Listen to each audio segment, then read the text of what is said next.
Simon Reynolds, one of pop culture's most articulate critics and theorists.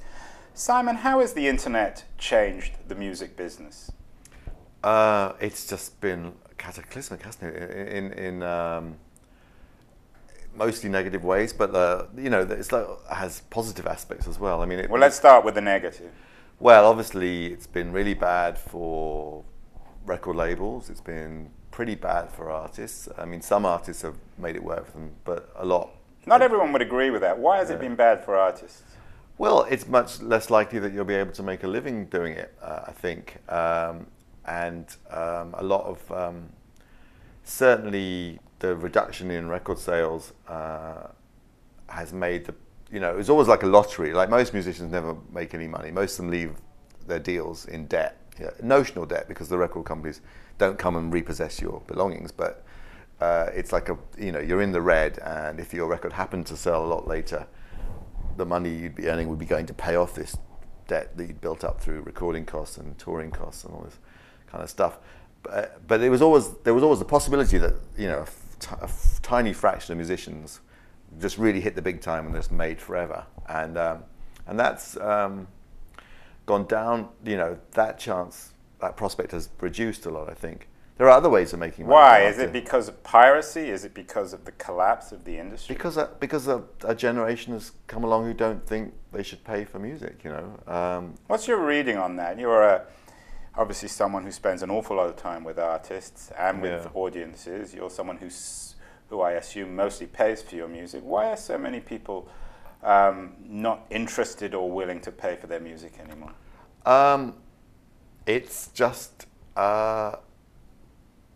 it's irresistible, isn't it? I think, and in fact, I have downloaded records in a naughty way, and it's just there's something about the fact that it's so easy to do. I have actually downloaded records I already own because it's more convenient than trying to find the CD in my collection. So I'll actually, rather than waste 20 minutes digging through my boxes for the CD, I'll just download it. It's just all up there. And for me, mostly the interest is things that are out of print and esoteric, that you'd never dream of ever hearing.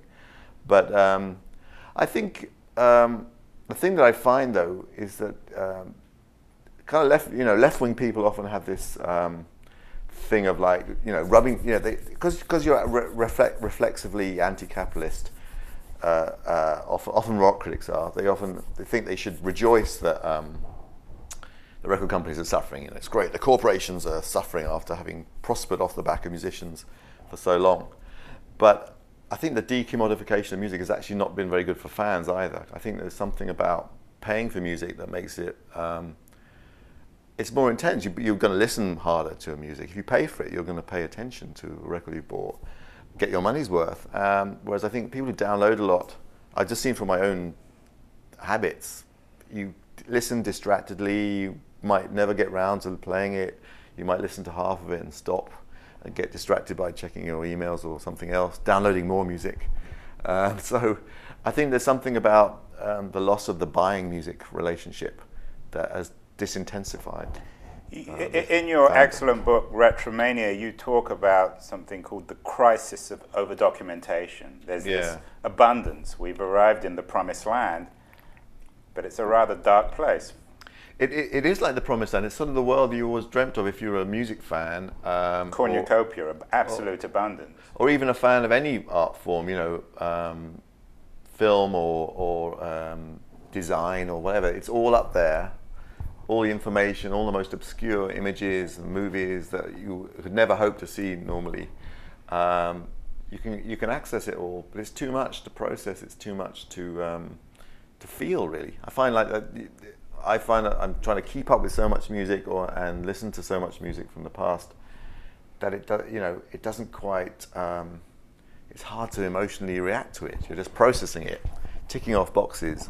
Oh, I must check out this genre from the late 70s or whatever, and it becomes a different relationship.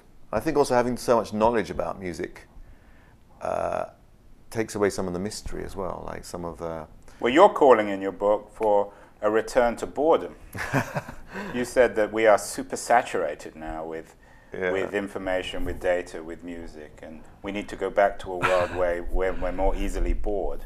Well, I don't know if I actually, it's like a manifesto or a call for boredom, but it was more like a musing, where I had this funny thing where I suddenly started remembering what it was like to be a teenager, growing up in a small town in England, and being starved for stimulation. And the result of that, you tended to deal with it by daydreaming and fantasy or mischief, you know, like vandalism and pranks and things like that, or just making your own entertainment.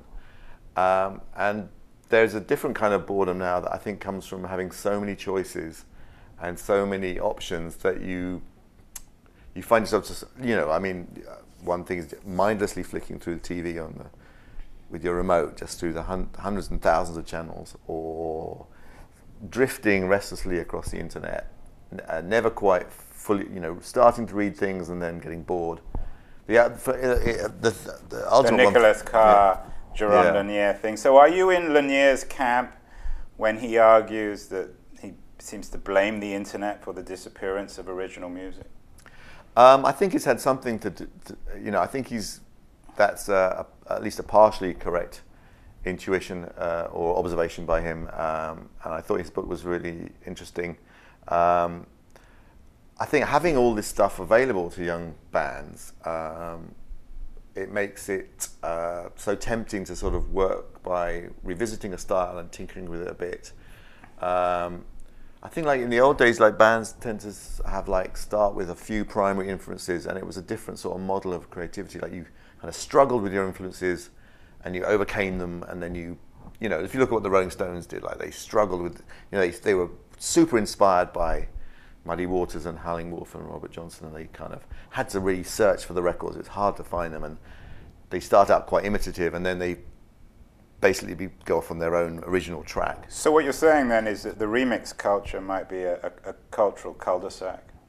Yeah, I don't think it's, you know, like particularly mashups seem to me a very sterile genre. Like, you know, and also they're not, you know, a mashup is not something that you really want to listen to more than a few times, because it's like a joke, isn't it? Really, it's like a wisecrack. You have the juxtaposition of unlikely things, you know, like Salt and Pepper, like a rap artist combined with the Stooges, like a punk hard rock. That's a funny combination. It's incongruous, but you wouldn't necessarily. You'd probably want to go off and listen to Salt and Pepper on their own and the Stooges on their own. You know, mashups don't have a very long shelf life, I don't think, and they're not adding anything. They're not a contribution to the future of music, I don't think. Well, you're not allowed to be on TechCrunch and be too miserable. Right. So let's end on a cheerful note. You said that the internet has had some positive impacts on music. Are you encouraged by Spotify and these new models that seem to be more viable business models for enabling audiences to access music and realizing some revenue at least for the industry? Yeah, I mean, I think anything that sort of, you know, I think a lot of people probably would like, you know, they like the idea of the artist making a living, I think, you know, and well, who doesn't? I mean, yeah, because you know, you don't want people to suffer for their art necessarily, but I think, you know, there are definitely positive aspects to having all this knowledge. The interesting thing is that you're getting the rise of filtration systems, aren't you? You have such an abundance of knowledge and data and cultural stuff. So that requires things like Spotify or aggregation sites. Like one I visit a lot is called the Daily Swarm, that picks music-related stories, and it's very useful because you know the whole concept of the name, I only just realised, is the swarm of data, but we're going to navigate paths for you. So that role is very important. Do you think that's where the business opportunities in the future of music lie, with curators? You talk in some detail about curation in your book. Do you still think that we're on the verge of reinventing a new kind of curated media online?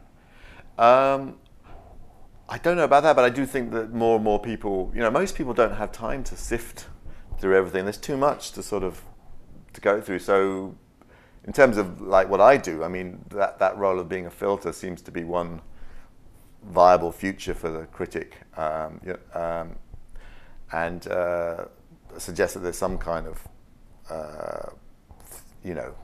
future for the profession. And I think just generally, anything that sort of makes it manageable, anything that sort of directs people to the good stuff, is going to be so nothing rewarded. really has changed. We're still really at the beginning of this thing. We're still trying to figure out how to make this data valuable for the consumer, and we still haven't figured it out.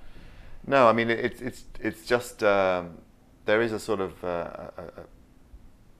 there is a problem of overabundance and of plenty can be. So the good news then is for the entrepreneur out there who loves music, who wants to set up an online music business, there are still opportunities.